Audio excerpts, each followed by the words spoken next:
우리 여호수아서 4장이죠. 우리 7절 말씀 우리 함께 봉독합니다. 여러분은 여호와의 언약궤 앞에서 흐르는 요단강 물이 멈추었다고 자녀들에게 말해 주시오. 이 돌들은 이스라엘 백성들에게 이 일을 영원히 기억하게. 아멘. 얼마 전에 지난달인가요? 저희 어머니께서 야, 입추가 지났는데도 날씨가 이렇게 덥냐 이렇게 말씀하셨어요. 그리고 나서 입추 다음이 처서죠. 처서가 지났는데도 처서는 찬바람이 분다 뭐 이런 의미가 있는데 전혀 찬바람이 불지 않았습니다. 그리고 엊그제가 백로였어요. 백로는 이제 이슬이 맺힌다는 거예요. 그러니까 낮 기온과 밤 기온이 차이가 클 때 이슬이 맺히는 거거든요. 근데 오늘은 시원하네. 백로가 지났다는 게 실감납니다. 이제 이상 기온도 하나님의 섭리 앞에서는 어쩔 수 없는 것 같습니다. 우리 성도님들의 가정에 이렇게 시원한 바람이 불어서 하나님의 은혜가 언제나 넘치고 감사가 충만하기를 바랍니다. 하나님께서 모세의 후계자로 여호수아를 세우시는 이야기를 시작으로 여호수아가 시작합니다. 여호수아를 부르시고 한 가지 약속을 합니다. 내가 너와 함께 있을 것이다. 저도 개인적으로 굉장히 좋아하는 말씀입니다. 여호수아서는 여호수아 개인적인 관점에서 볼 때 하나님께서 내가 너와 함께 있을 것이다. 이 약속을 하나님이 지키는 그 이야기죠. 하나님이 어떻게 지켜주셨는가, 여호수아와 한 약속을 어떻게 지켜주셨는가 하는 기록이라고 해도 무관할 정도로 그렇습니다. 여호수아가 도무지 돌파할 수 없는 장애물을 만날 때마다, 해결할 수 없는 문제를 만날 때마다 하나님께서 친히 나타나셔서 인간의 방법이 아니라 하나님의 방법으로 그 모든 장애물을 극복했고 그 모든 문제를 해결하게 해 주셨습니다. 그래서 여호수아서에 보면 그 어떤 다른 성경보다도 놀라운 하나님의 이적이 많이 기록이 되어 있습니다. 3장은 이 놀라운 기적의 첫 번째 사건이죠. 홍해 때와 같이 요단강을 건넜습니다. 이스라엘 백성들이 장정만 60만, 가족들까지 하면은 자그마치 300만 명 이상입니다. 광주시 인구의 한 2배 이상 되는 겁니다. 지도자로 첫 출발하는 여호수아, 시작부터 엄청난 난관, 장애물을 만났습니다. 그런데 하나님께서 약속하신 것처럼 함께 해주셨습니다. 하나님께서 약속하신 것처럼 놀라운 방법으로 요단강 물줄기를 멈추게 하셨습니다. 마치 보이지 않는 댐이 건설된 것처럼 강 위편에 물이 막혀 내려오지 않았고 강 아래편에 있던 물들은 전부 사해로 흘러가 버렸습니다. 그래서 이스라엘 백성들은 요단강을 마치 평지, 마른 땅 건넜다 이렇게 이제 나오는데, 하나님께서 함께 하셔서 놀라운 이적으로 여호수아는 첫 번째 난관을 극복할 수가 있었습니다. 그런데 오늘은 4장이죠. 4장에 보면 하나님께서 뜻밖의 명령을 내리셨습니다. 지금 이스라엘 백성이 요단강을 다 건넜습니다. 아직 이제 법궤를 메고 있는 제사장들이 요단강 가운데 있고요. 이들이 이제 강을 건너오면 모든 게 끝이 납니다. 자, 그런데 하나님께서 갑자기 각 지파에서 한 명씩 뽑아서 제사장들이 법궤를 메고 있는 그 강 한가운데 가서 그 자리에서 돌을 12개를 쌓으라 이렇게 하십니다. 또 그 가운데다가 12개 쌓아서 기념비를 쌓고, 그리고 또 그 돌들을 한 개씩 가지고 나와서, 그래서 그들이 머물고 있던 길갈에서 기념비를 세우라고 하는 거죠. 그러니까 요단강 강 한가운데 12개의 돌로 기념비가 세워졌고, 또 이스라엘 백성들이 건너와서 진을 쳤던 길갈에도 12개의 돌로 기념비를 세웠습니다. 기념비를 세우는 일이 끝나고 마침내 법궤를 메고 있던 제사장들도 요단강을 건널 수 있게 되었고, 이렇게 해서 요단강 도하의 대장정이 마무리되었습니다. 12개의 돌로 기념비를 세웠는데요, 쉽게 이해하기 힘든 부분이 있습니다. 왜 제사장들이 섰던 그 강바닥에 기념비를 세우라 하셨을까?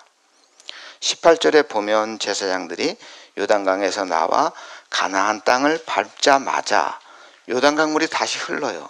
그래서 요단강 물이 다시 흐르게 되면 그 강바닥에 세우던 12개의 돌 기념비는 보이지 않게 되겠죠. 기념비는 어디다 세웁니까, 여러분? 잘 볼 수 있는 곳에 세우지 않습니까?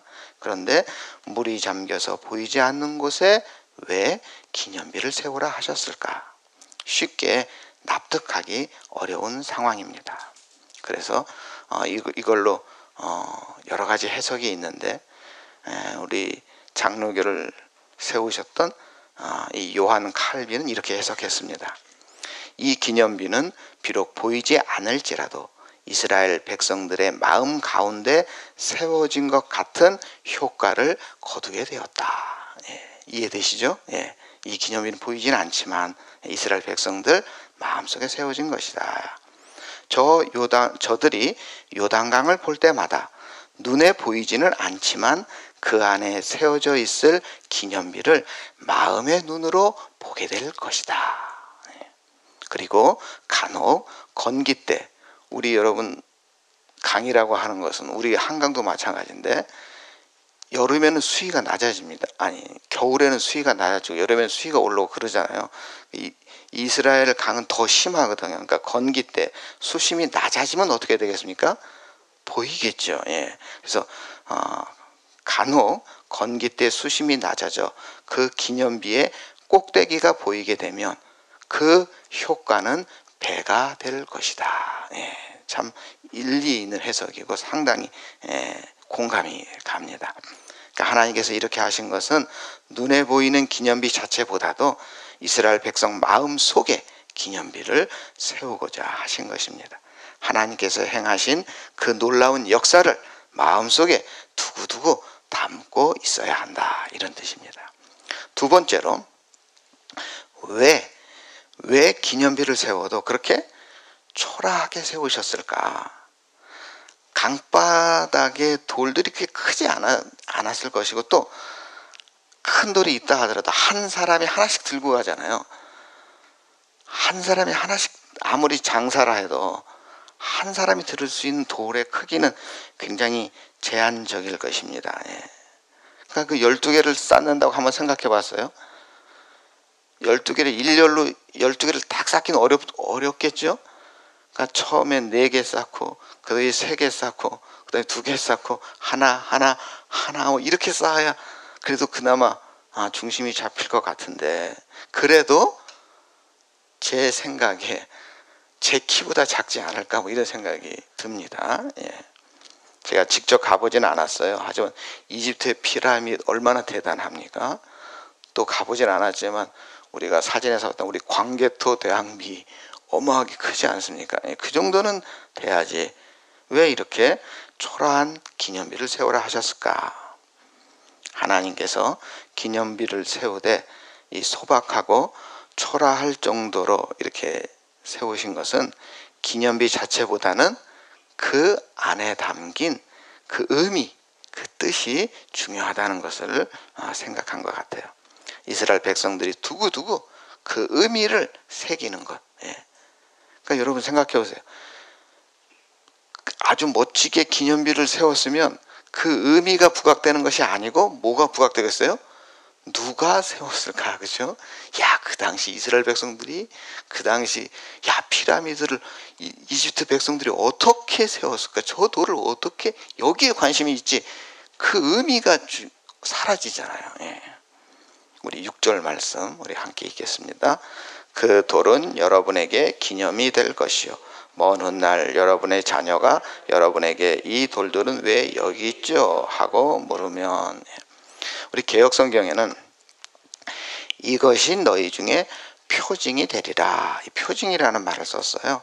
그래서 기념하다, 표징이다 뭐 이런 뜻인데, 이 단어가 창세기 17장에 나와요. 할례를 말씀하실 때도 이 표징이라는 단어가 똑같이 쓰여요. 창세기 17장 11절에 너희는 포피를 배워라. 이것이 너와 나 사이의 언약의 표징이니라. 그러니까 아브라함과 하나님과의 언약의 표징이 할례다, 이런 뜻입니다. 앞으로 하나님께서 아브라함의 후손 그 이스라엘 백성의 하나님이 되시고 또 이스라엘 백성들이 하나님의 백성이 될 것이다 하는 이 언약이고, 이 언약의 표징으로 할례를 받게 한 것입니다. 이제 이스라엘 백성들은 자기 몸에 이 언약의 표징을 지니게 된 것입니다. 할례 받은 자기 몸을 보면서 하나님은 나의 하나님이고 나는 하나님의 백성이다, 이 사실을 마음속에 깊이 다짐하게 된 것입니다. 내일 5장에도 할례 이야기가 나옵니다. 이 돌 기념비의 표징과 할례의 표징이 밀접한 관계가 있는 것입니다. 이스라엘 백성은 이제 이 12돌의 기념비를 바라볼 것입니다. 이 돌 하나하나가 저 시퍼렇게 흐르는 요단강 깊은 바닥에 있던 것이다. 물 깊은 요단강 바닥에서 어깨에 메고 그 돌을 12개나 가지고 나와서 이렇게 우리가 이 기념비를 세웠다. 어떻게 그 12개의 돌을 강 그 깊은 곳에서 가지고 나올 수 있었는가? 하나님께서 흐르는 요단강 물을 멈추게 해 주셨기 때문이다. 이스라엘 백성들이 이 12돌을 바라볼 때마다 전능하신 하나님께서 친히 요단강 물을 멈추게 하셔서 자기들의 앞에 있는 장애물을 제거해 주셨다, 이거를 다시금 재차 반복해서 확인을 했을 것입니다. 그리고 요단강 물을 멈추게 하셨던 전능하신 하나님께서 지금도 우리들과 함께 하셔서 또 앞으로도 우리와 함께하여 주실 것이다, 이런 고백을 하는 것이죠. 바로 이 12돌이 그리고 내일 나오는 이 할례와 함께 하나님께서 우리와 함께 하신다 하는 표징이 되는 겁니다. 사실 이스라엘 백성이 두려운 마음으로 가나안 땅에 들어섰습니다. 자기들을 이끌었던 위대한 지도자 모세까지 없는 상황입니다. 아직 지도자로서 검증되지 못한 여호수아, 좀 걱정되죠. 이때 12개의 이 돌의 표징은 여호수아를 믿고 따라도 될 모세와 같은 지도자다, 이런 확신을 주는 의미도 있는 것입니다. 그리고 가나안 땅에 들어왔지만 가나안의 그 7 족속들이 목숨을 걸고 저항을 하고 있는 상황입니다. 난공불락의 성을 지어놓고 결사항전을 하고 있는 상황입니다. 이스라엘 백성들이 자기들의 힘으로는 도저히 어찌할 수 없는 상황입니다. 그럼에도 불구하고 이 표징은 우리들이 가나안 땅을 점령할 수 있다, 이런 확신을 주는 표징인 것이죠. 요단강을 멈추게 하신 전능하신 하나님이 우리와 함께 하시기 때문입니다. 오늘 우리들에게도 이러한 믿음의 표징이 필요합니다. 하나님께서 나와 함께 하신다 하는 이 확실한 표징이 있어야 됩니다. 내 앞을 가로막는 어떠한 장애물도 극복할 수 있다, 이러한 표징이 필요합니다. 그래서 저도 좋아하는 이 표징의 말씀이 있는데, 마태복음 28장 20절, 볼지어다 내가 세상 끝날까지 너와 함께 하리라. 우리 7절 말씀 우리 함께 읽겠습니다. 여러분은 여호와의 언약궤 앞에서 흐르는 요단강 물이 멈추었다고 자녀들에게 말해 주시오. 이 돌들은 이스라엘 백성들에게 이 일을 영원토록 기억시켜 줄 것이요. 이 돌들이 이스라엘 자손들에게 영원히 기억된다.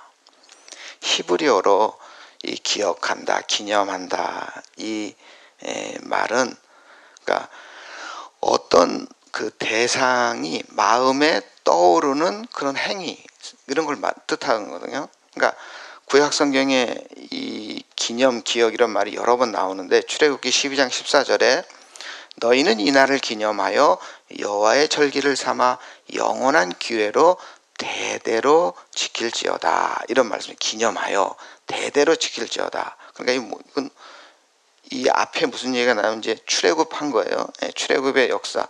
그러니까 유월절.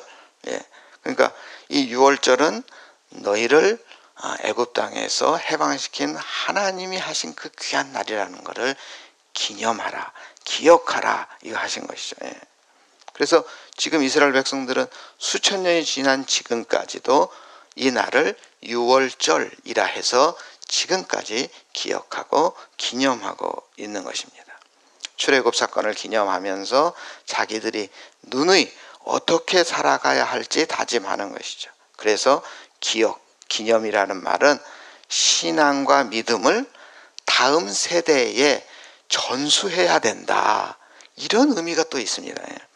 하나님께서 기념하라, 기억하라, 이거 왜 기념하고 기억하라는 거예요? 우리 후손들에게도 이 믿음을 전수해야 된다. 장차 이스라엘 후손들이 이 돌들 앞에 와서 이 돌이 무슨 의미입니까? 라고 묻게 되면 너희는 대답하라 이거예요. 기억하고 기념하면서 대답하고 알려주라, 이런 말이죠. 23절, 우리 23절 말씀 우리 함께 읽겠습니다. 너희 하나님 여호와께서 강물이 흐르는 것을 멈추게 하셨고 백성이 강을 다 건널 때까지 강물은 말라 있었다. 여호와께서는 홍해에서 하셨던 일과 똑같은 일을 요단강에서도 하셨다. 주께서 홍해의 물을 멈추게 하셨기 때문에 우리가 건널 수 있었다. 우리 조상들이 하나님께서 홍해를 건져주셨고 이 요단강도 건너게 하셨다. 우리 후손들에게 우리 여호와 하나님이 어떤 분인가, 우리가 여호와 하나님을 어떻게 믿고 섬겨야 하는가, 이거를 가르치라, 이런 의미죠. 오늘 우리들도 우리 자녀들에게 믿음을 기억하게 해야겠죠. 기념하게 해야 합니다. 우리 가정이 대를 이어 믿음의 가정으로 든든히 서가야 하는 것입니다. 제가 전에 교회에 있을 때 그 한 집사님이 계셨는데, 그 집사님은 3월 둘째 주 토요일, 그날 온 친지 형제 자매들이 다 모여서 예배를 드리고 이렇게 같이 식사를 하는 자리를 하더라고요. 그래서 저에게 예배를 부탁해서 가서 했는데 깜짝 놀랐어요. 한 42명인가 그 아파트 모여가지고 그 거실 부엌 이렇게 딱 앉아가지고 예배를 드려서 제가 깜짝 놀랐습니다. 근데 찬송을 부르는데 보통 이렇게 신방 가서 찬송 부르면 안 부르는 사람도 있고 작게 부르는 사람도 있고 있잖아요. 근데 이 애들도 그렇고 그냥 모두 찬송을 부르는데 진짜 너무 감동적이었습니다. 그러니까 이 날이 무슨 날이냐? 자기 3대 할아버지께서, 3대조 할아버지께서 3월 15일 날 처음으로 믿음을 갖게 된 날이 3월 15일이래. 그래서 매년 3월 둘째 주 토요일에 이 날을 기념하기 위해서 모두가 다 모여서 이렇게 예배를 드린다 그러더라고요. 그리고 함께 식사를 나누고, 참 복된 가문이라는 생각이 들었습니다. 자기 집안에 처음 믿음이 들어온 날을 기념하는, 그래서 어른에서 아이들까지 다 모여서 예배하는 모습이 참 감동이었습니다.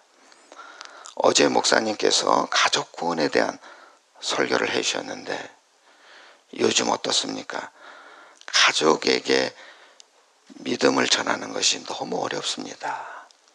우리 자녀들에게 믿음을 전승하는 것이 너무 어렵습니다. 처음에는 교회를 잘 오다가 이게 머리가 크면 말을 안 듣습니다. 내 자식이지만 내 마음대로 안 되는 거 아니겠습니까? 예.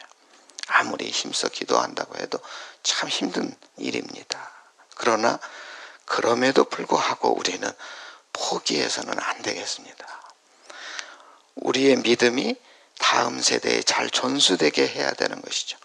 자녀들에게 두고두고 기념할 만한 믿음의 유산을 남겨주는 것, 이것이 너무나 중요한 일입니다. 우리 24절 함께 있습니다.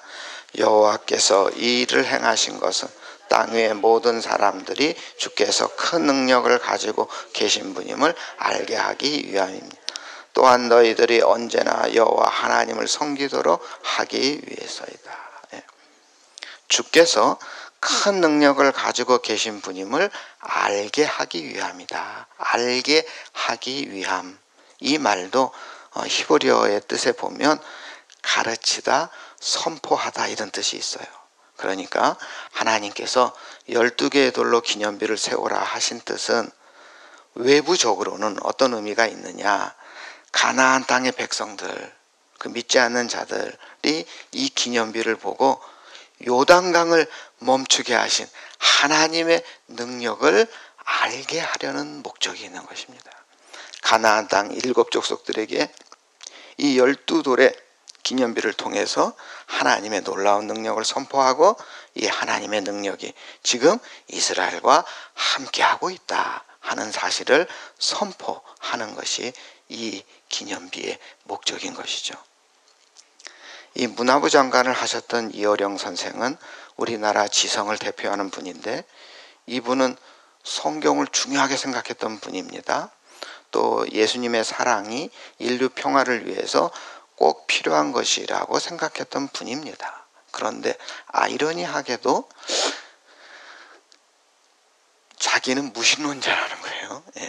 그래서 자기는 믿음의 대상은 아니다. 뭐 이상한 궤변을 늘어놓던 분이 바로 이어령 선생입니다.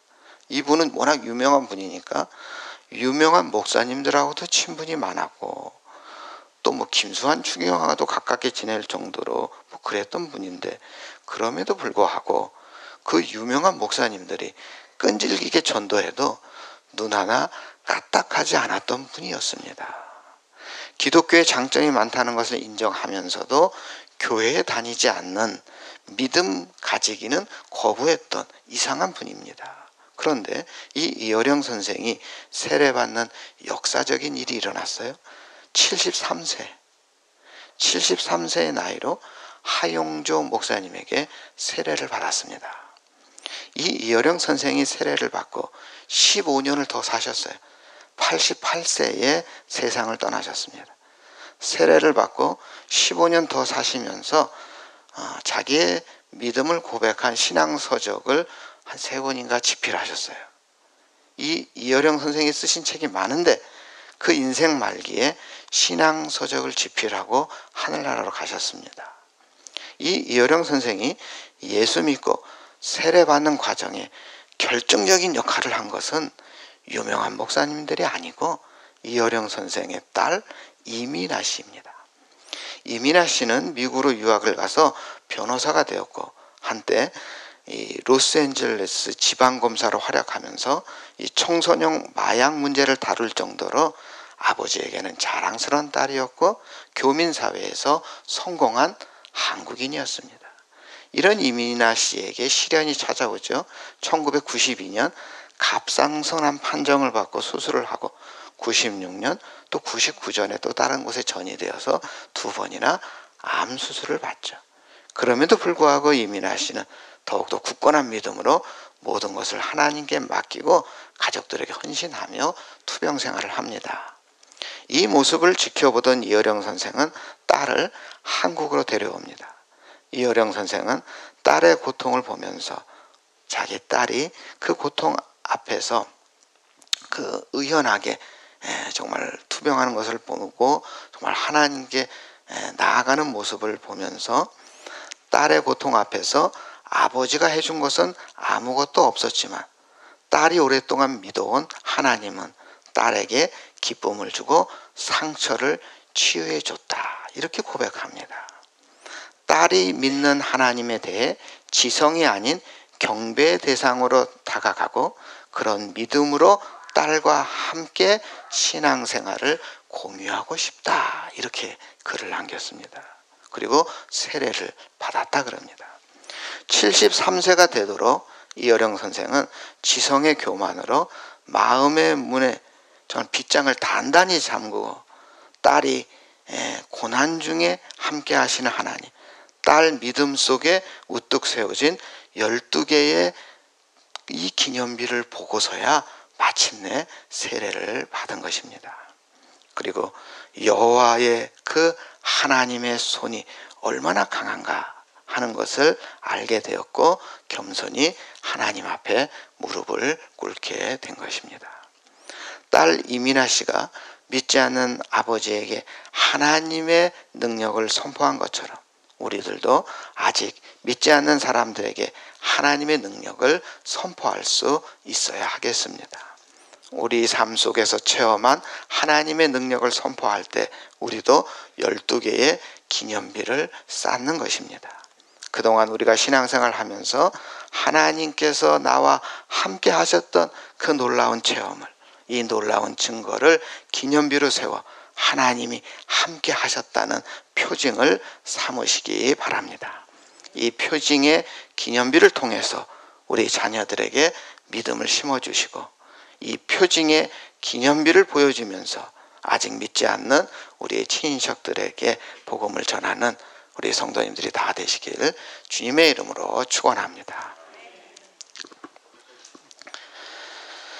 사랑의 하나님, 여호수아에게 내가 너와 함께 있을 것임이라 약속해 주셨듯이 오늘 우리들에게도 이 약속이 유효함을 저희들이 믿습니다. 오늘도 변함없이 우리와 함께하여 주시옵소서. 우리의 영의 눈을 밝혀주셔서 영의 눈으로 바라보고 경험한 주님의 은혜를 기억하며 기념비를 세워 우리의 자녀들을 믿음으로 인도하게 하여 주시옵소서. 우리의 믿음이 다음 세대로 잘 전수되어 우리의 성도님들의 가문이 믿음의 명문 가문이 되게 하여 주시옵소서. 오늘도 이 새벽 정성을 다한 예물을 기억하여 주시고 함께 올려드린 기도 제목도 속히 응답되게 하여 주시옵소서. 우리 성도님들 가정, 그 믿음의 가정에 복을 내려 주시옵소서. 물질도 충만히, 건강도 충만히 채워주실 뿐 아니라 참된 복음으로 믿음이 충만한 가정이 되게 하여 주시옵소서. 우리를 구원하신 예수님의 이름으로 기도드립니다. 아멘.